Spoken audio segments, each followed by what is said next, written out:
Food আসছে। এটা এই মাছ ভাইয়ের প্লেট, এটা আমার প্লেট। এটা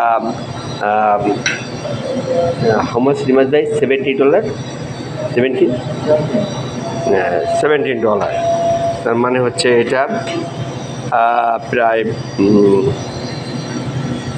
1700 টাকার খাবার। এখানে $17, 1700 টাকার খাবার। এটা আমরা খাচ্ছি দুজনে ইনশাল্লাহ। এক নামাজের টাইম হয়ে গেছে ইনশাল্লাহ, শর্ট টাইম করে আমরা এই তাড়াতাড়ি খেয়ে ফেলবো খাবারটা ইনশাল্লাহ। তো আমরা বিসমিল্লাহির রহমানির রহিম, আলহামদুলিল্লাহ, রিজিক কাম ফ্রম আল্লাহ, আল্লাহ সুবহানাহু ওয়া তাআলা ইনশাল্লাহ waiting for রিজিক, so inshallah I take food. Alhamdulillah, বিসমিল্লাহির রহমানির রহিম।